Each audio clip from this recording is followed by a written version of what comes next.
নারাসন বাজায়। ও মাবুদ গো,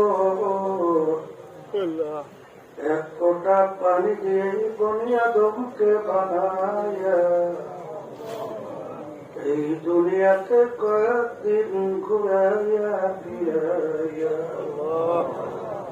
ওই অন্ধকার কবরে নিয়ে যাইবেন। এই দুনিয়াতে আর কাহাকেও থাকতে দিবেন না। ভাই বলি বন্ধুরে বলি কেউ তো আপন না। ভাবিয়া চিন্তা করিয়া দেখলাম মওলা, ওই অন্ধকার কবরে আপনি সারা কেহ আপন হবে না।